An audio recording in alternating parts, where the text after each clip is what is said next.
streaming for a while now. But I'm back, and I wanted to get back into what I talked about this morning. If you've been following this channel, we talk about a lot of games and TV shows, and now we got a great combination between game, TV show, and Fallout. And Fallout, obviously, the highly successful game. It's been like around for like 20 years, and now has completed season 2 of the series. And I'm telling you, I know this show works as a show because my mom is watching the show. Like literally, when she said it, I'm like, wait a minute, what?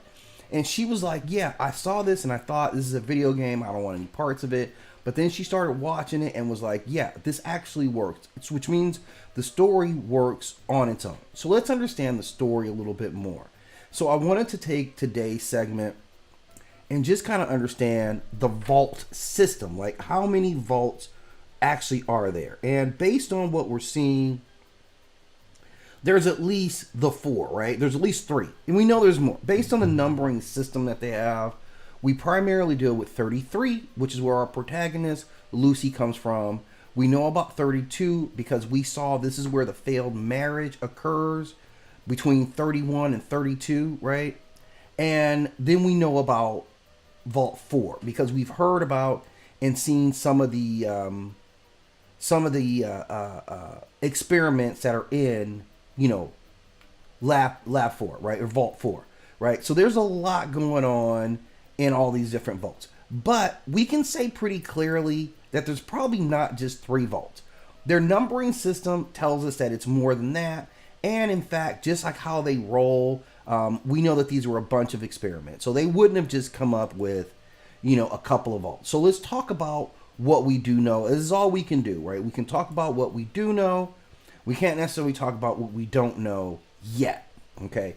So what we do know right now is that there's a vault system, and we've got 3 very identifiable vaults and some characters that we can start to tie to the vaults.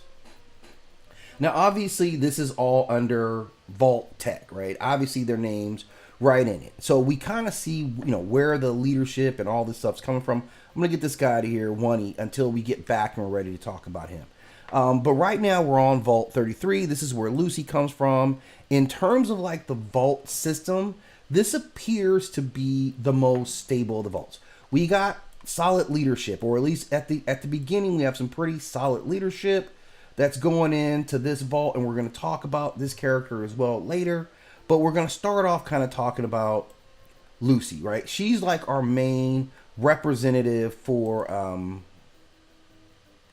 the vault system, right? She's our girl because she's been in the vault system and she's on the outside now, and we're getting to see a lot of the world through her lens and through the ghoul. So we kind of get we see the big differences between these two guys, right? Obviously, it couldn't be more glaring.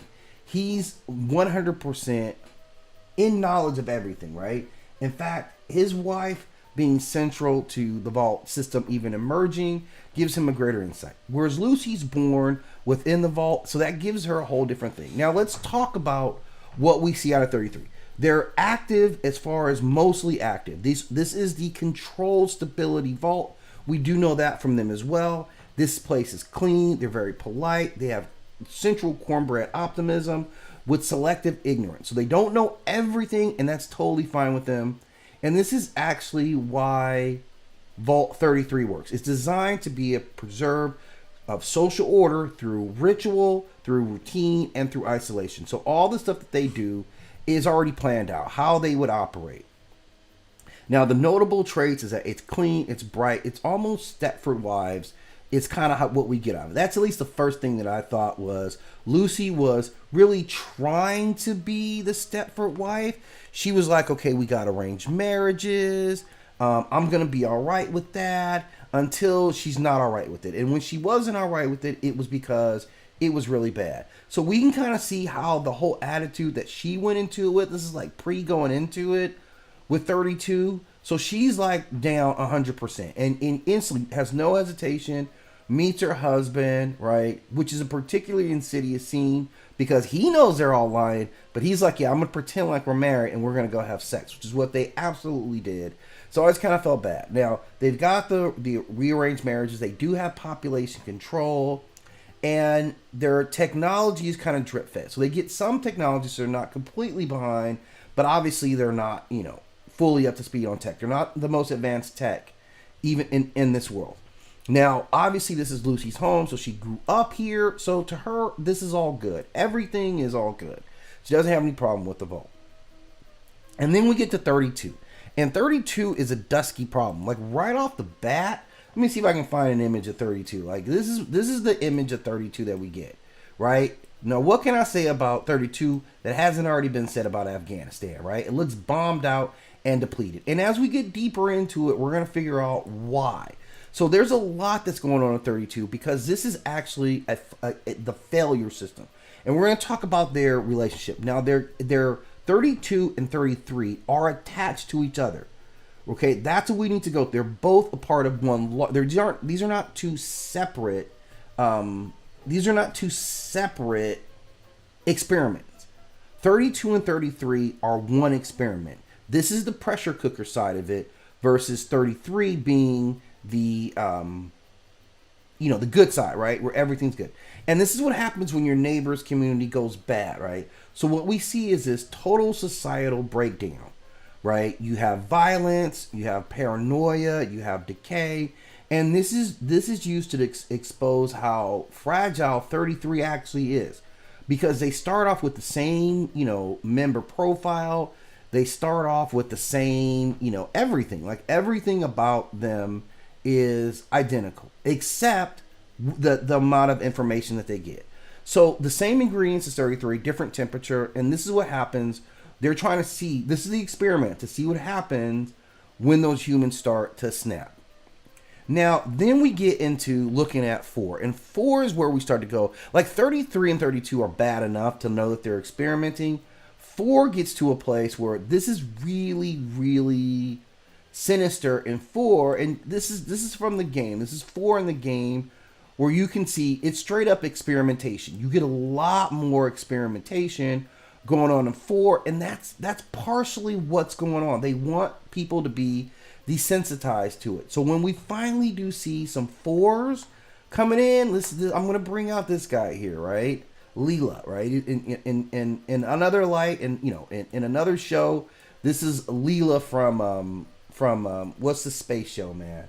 The Simpsons spinoff, the one-eyed mutant, right? And so they're very calm, and you see Lucy's like fighting the urge to be like, what the, but she doesn't do it because this is what it is. And we'll get deeper and deeper and deeper into 4, because so far I don't even know if it's the most sinister. 32 still might be the most sinister of all the vaults. So we know that mutations are presented as normal. When you see mutations in Vault 4, they're not even like blinking an eye at it. They're like, yeah, this is a mutation. This guy's still the overseer. So they're not even like, pushed out of the community in any way, shape, or form, right? They're 100% in on the community. There is no separation. So mutants are normal. This is adaptability. They have no medical, the ethics of the medical group were gone from the beginning. So you're taking away the consent, and what it translates is this is what you're going to get forever. Overall, when I look at what vaults we do know about, when I look at 33, I look at 32, and I look at 4, what I get out of it is that these vaults were never about saving people in any way. This was about collecting human data behavior under trauma situations. And they've done effectively, I think, in storing data, because they've had, the time it would take for Lucy to be born and mature in this system. That's how much of a test that they got. So they have a couple of generations. So the way they have it set up is, 33 is a control, 32 represents collapse, and 4, that's where you just get to absolute mutation, right? So this is what we're seeing. Okay. So now that we know the main, and these are the only vaults that we know about right now, I'm sure we've got at least like 30 other vaults, right, that we need to get into. And this is what we know about all these vaults so far. So we're going to go on a little bit deeper dive into 33. And the reason we're in 33 is because we know the most about 33. We know the most about the people in 33, and we can see them, they're kind of our baseline. Even though they're not, and they shouldn't be considered anyone's baseline, they're going to be our baseline for this world, because this is the best we got. Now, is there a vault out there that's more mainstream and they know everything? I hope so. I hope for everyone's sake that there is at least one vault that was just designed to be a help for everybody. I doubt it, though. I doubt that that's what they came with, all right? So this looks like this wholesome. Let's get this guy out of here because he's messing up the visuals. And now we're talking about 33, right? Let's get this out of here too, because this is not about 33 either, right? So this isn't about 33 either. Let's get all this bad stuff out of here. All right, let's get to 33 and show what it actually looks like and why it actually matters. Now, when you walk in this place, the first thing I thought was, yeah, this kind of feels kind of Stepford-y to me. It kind of felt like the Stepford of the vault systems, only for me to realize how actually normal this was. And this would be the closest thing to normal life that you ever see in the series. Nothing gets closer to being normal than 33. And that says a lot. That says a lot about the series. This is a lot about who these people are, right? Is that this is even a life that we would see as not being okay, not something that you would want to live in. It's still by far the closest example to just a normal life, right? The people seem reasonable. I'm not worrying about anybody trying to kill me when I'm in here. And that's kind of the best that you can hope for. And overall, it's very clean. Now, we know that this is obviously by Vault-Tec Corporation. It's paired up with Vault 32, which we did talk about. Never meant to stand alone. This is one half of a control comparison. And they're the lucky ones, though. They get to be the ones who everything's banked in your favor, right? Right? Like, ultimately, it's all in your favor. If you didn't have this, man, you'd be living like 32, and you guys would probably be killing each other already. That's 100% what it is. So they are absolutely lucky, although it doesn't feel like it. They really are the lucky ones. There's not a way to even get around that. Just how fortunate they are, even though it's not a system. So these places all start off with the same level of resources. 32 and 33 have the same level of resources. They have the same basic population profile and what they look for, and the same type of isolation period as well. Okay, so those things, everything is going to be neutral. What really now? Let's talk about their survivals. I'm just trying to save this in my folder here so I can pull that up for later. Okay, so then of course we know about the leadership structure. There is the overseer who appears to be running things, but they're really not running things at all. They're middle management. And that's something that they talk about in the series, is that they go after middle management people, like the best in middle management people. Because the best in middle management people don't have much ambition. You don't have to worry about them because their ambitions not going to be too high. Their ambitions are always going to kind of fall in line with what does the corporation ultimately want. That's what's going to be one of the determining factors for this group here, right? And this is middle management here. This is, obviously Lucy's pops, who was the ultimate overseer. Now, they enforce the routine, the tradition. They keep everybody calm. You notice whenever something, jumps off, the first thing he says is stay calm. That's what they want. You are forced to stay calm. But the overseers themselves are intentionally kept uninformed, so they only know so much of this knowledge. And the reason for that is it makes them a more convincing salesperson. When they need to talk about it and they need to get everybody to chill out, it makes more sense when that leader also believes that everything's going to be all right. He's a lot more convincing, and he does a brilliant job of doing that. Now, the population is built to have harmony over anything else, even over truth, right? So these arranged marriages are built on like genetics and emotional stability. Dissent is really suppressed. It's really looked down on. They have a lot of community rituals, which we saw, which are all about bonding. They're all about promoting survival. If you notice, there are no police here because police aren't needed. Everybody watches what everybody else is doing. And that's a system that should work. They're known for their extreme politeness, for conflict avoidance, for discomfort with ambiguity. So they don't like to have, like, it can mean both things. They like clear, known patterns. And they have this massive fear of the unknown. Now, this is the thing, and we really see this in Lucy, less her father, because he's a lot more savvy. He is a lot more savvy to the conditions of the real world as well. So we perceive Lucy as being naive, but she's really just being conditioned. She's notably conditioned to be polite, to be trusting. That's what they want in a culture. So it's not her fault. Although that's the part of her that we do hate about her. So she's not weak in the sense that we think. She's untested. She's never had to go through these things, so she doesn't have her prerequisites, and she does look for the best in people. Which I can say, like, she grew up around farmers, technicians, educators, and one thing we know about this group together, and we've seen it, is they are highly cooperative. They have a very low aggression baseline and zero survival instincts outside of these, extremely controlled environments. So we can blame Lucy, we can call her dumb, but this is what she's actually dealing with. And I'm going to insert there in a personal light that's kind of what we want. Like, if we really wanted to live in any world, I think her world is probably the best one to live in. We would want, we've given up on that here, right? So we're kind of in between. But I would say that we've given up on the idea of everybody just being chill with each other and just getting along, and you being able to trust people in any significant ways. We don't trust people, right?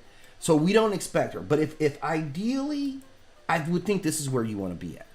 Ideally, like in the real world, so we don't expect I could chill. I could be all right.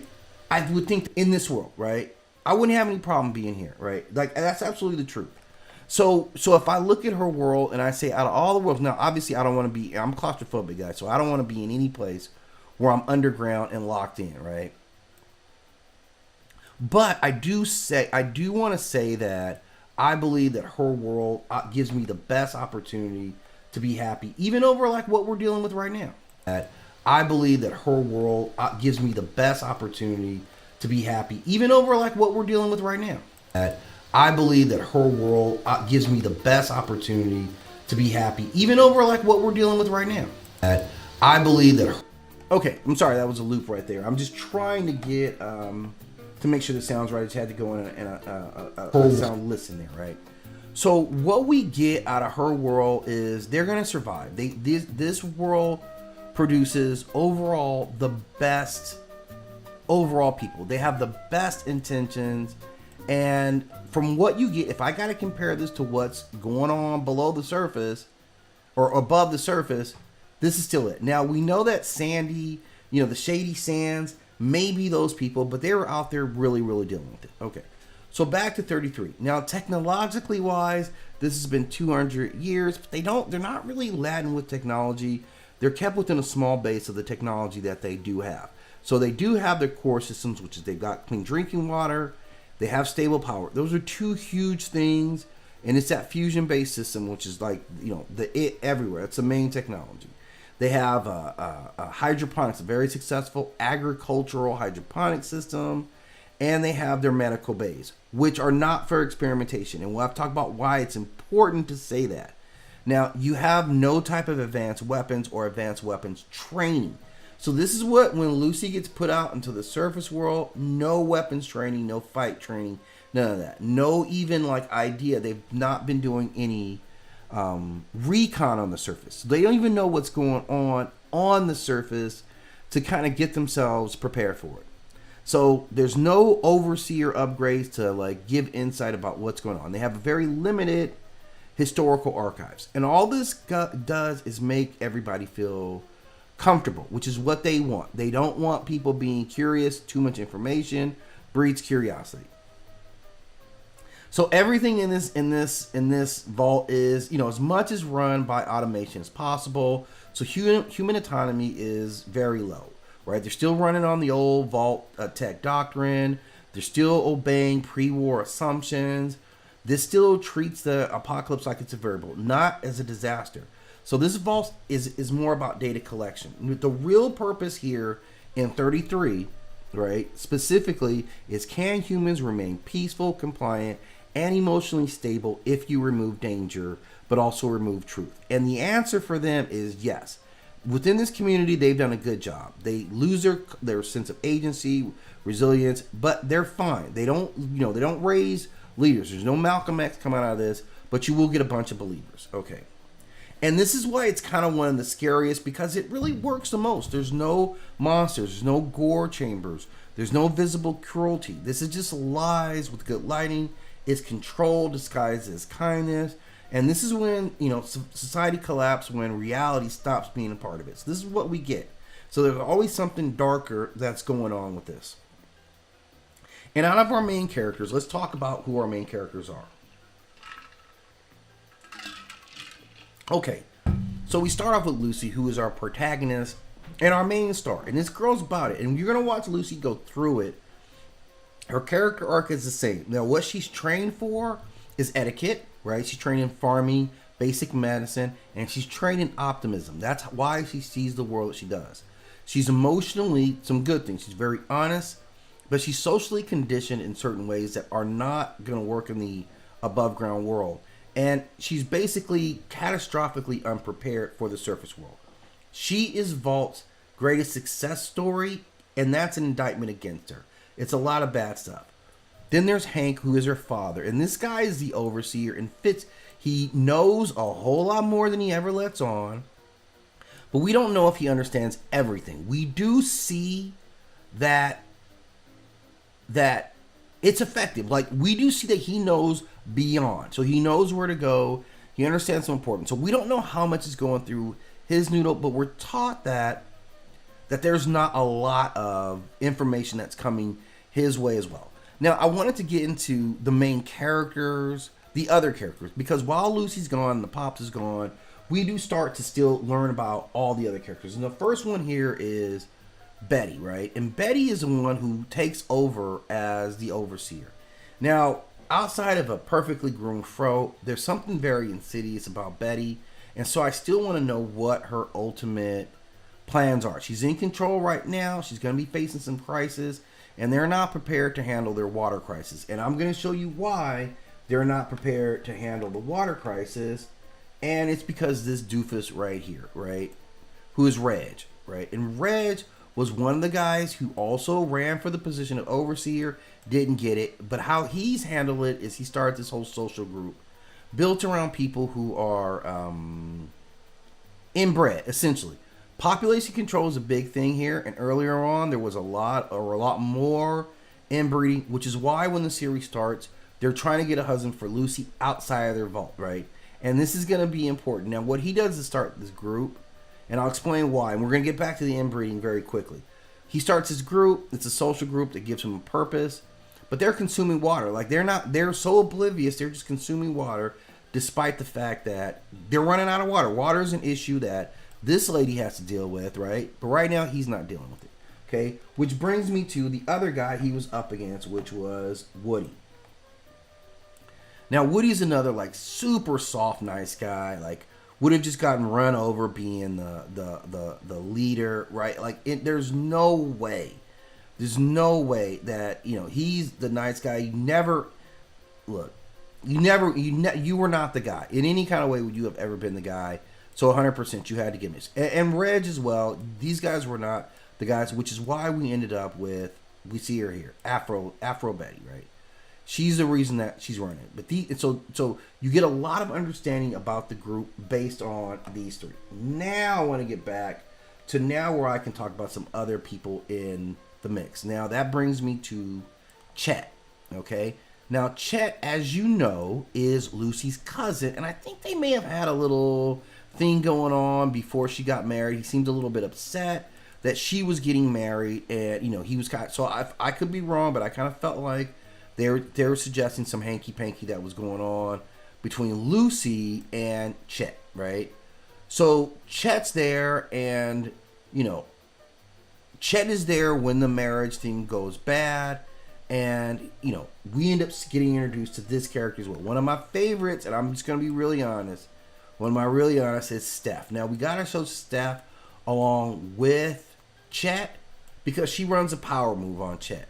When we first get to meet her, right, she's with everyone else. She's anticipating the wedding, so she's part of the audience. And we see that she's visibly pregnant, which is good. There's not a lot of babies here, right? In fact, I don't think we see any other children here. So she's going to have a baby. Her husband gets killed, and she immediately latches on to Chet in a very vampiric way. Like, she's got Chet. Even the baby is now being called Chet, Little Chet or Chet Jr., and Chet's like, no, I'm not. And she basically whips out a knife, and she's like, you're going to get down with this. Now, this is why is that she is one of those people that comes from Vault 32. So what she represents is Vault 32 mindset, which was still dealing with scarcity. Now, was she there when, because it seemed like it had been a long time. She was there in 33 at least long enough to get pregnant, not to bring that baby to term. So I still don't know how long she's been in 33. When did she leave 32? Because that's going to matter if she knew what was going on in 32 prior to any of this stuff happening and just let it ride. And I think you're in the crew that's back in the 32 now. But basically, like, she stands out because you see her aggressiveness, and Chet just can't deal with it in any way, shape, or form. He's not prepared for it. And so we see her running him over, right? Now, the other guy, let me make some room here because I got to get to my main man here that I've been needing to talk about here, right? Which is Norman. And this is you know, the little brother of our heroine, right? Of Lucy. This is Lucy's little brother here. So his father is also Norman. So his father is Hank, right? And you can see this guy. He's an undersized kid or person. He's very small. So she has to hide him when 32 attacks, and he successfully gets through it. Now, because of his brain, he's slowly figuring out that everything is not okay. He goes over and he looks at 32. So he starts to ask some questions, and he comes back and he asks Steph, like, what was going on in 32? She doesn't give him any answers, and I'm thinking that she definitely knows. She's going to have to be revealed as knowing more. This is just my insights right now, that she's going to have to give up a lot more information on how they were moving on there when 32 actually folded up, because she clearly plotted on herself to get out of there. She joins 33. She has a baby. That husband gets ixnayed. She comes back with a new husband, so she's not letting it go. And we're going to see how far that she actually takes it. So these are a lot of the main cogs that we need to understand. And whenever we go back to Vault 33, these are typically the guys that we're going to be talking about and meeting with. And they all kind of represent something different. Whereas Lucy is kind of, conditioning, Chet submission on every single front. He does not push back, which is why Steph is just running all over him. And she's more of a disruptor. Woody and Reg are illusion of choice, right? Both these guys are just like, they have no idea. They just thought being the nicest guy would qualify them for being a good overseer. But we clearly see that that's not the case. And then, of course, we've already talked about Betty and what she means being, the new overseer in the system. So that gives us a lot of answers about 33 and what goes on in 33. So now we can talk about 32, okay? So let me get some of these guys off the screen so I can get 32 up here so we can kind of look at some of these images of 32. Now, what we see of 32 right off the bat is this image of 32, right? Where it's just like, it's busted up. And then we start seeing, as they get into it, all the dead bodies. So we know that this was a contrast experiment with 33, that they were put under particularly high stress. They had less emotional buffering. They see their crops are dying. So they're fighting. So what happens when the smile cracks? This is what 33 is. They start killing each other. So they were not monsters. This wasn't about monsters. This was not about raiders coming in. And they even identify that. This is what happens when they let society rot. When you're trapped in here and we're stressed over resources, this is what happens. So they go through this psychological breakdown, probably around resources, where clearly looks like they were going to be worrying about food. They lose, the ability to follow the leadership. They lose hope. So these are all the things that happen. So this is a survival mentality. Being survivors, they like to infiltrate the successful places or the outwardly more successful places. And this is why 33 is always on the radar. So 33 is symbolic of a fully functioning society, despite the fact that it's actually not. But to 32, man, you guys are still living it, right? Compared to 32, you guys have got hope, you got food, you have everything going. You have ritual, all these things. Whereas 32, it's not just a backstory. This is really a warning for 33, this is a warning. You guys need to look at what happens in 32 and be afraid, because when your neighbors go down, you needed that strength. You needed them, one, in case you guys are ever in a bad situation. Who do you call on? Now you have no one to call on. Like they would have called on you, right? So 32 itself wasn't an evil place. This was an honest place, and they got caught up in exactly the honesty of it. So again, we're gonna have to try to figure out more and more about 33, 32, and 4. Because 4, when we get to 4, like what do we know about 4? Well, we know 4 is about experimentation. So we don't have to guess a lot about 4. They haven't given us an abundance of information about 4, other than seeing like the one-eyed people. Like we've seen the experiments in the background. They seem very happy in 4. 4 does not, even like the one-eyed guy, he's one-eyed, but he's not like scared. He's one-eyed, right? But he was pretty helpful. So we're going to have to really get into 4. And we've seen some really sinister experimentation going on over there. I think some of the creatures that we're seeing on the surface world are coming out of 4. And it looks like maybe they were luring people in. Like Lucy almost gets caught in that trap. Because, yeah, she ends up in 4. Like, 4 is capturing people. So 4 is capturing people and taking... So 4 automatically goes up to the top of the list as the most sinister, because they're actively recruiting people to bring them down there to perform experiments on them. And it's all good, right? They all just accept that. So this is kind of the overview of at least the vaults that we do know about. And we're going to have to get deeper into figuring out what's going on with the rest of the vault. So I'll be back on later. I'll take a bigger chunk out of, what we're looking at as the vault pie here and how this stuff is all breaking down. But I'm definitely excited because the series showing a whole lot more. We're at the end of season 2 now, and obviously, we're looking forward to season 3 when it comes out. But overall, like right now, I think a lot of complexity. I wanted to get a good understanding of what was going on in the series. I think I've given us that right now. And then the next part, I'll probably talk a little bit more about what we see going on the surface. So check back in. I'll be running some mythology streams later on the same channel here later. So check me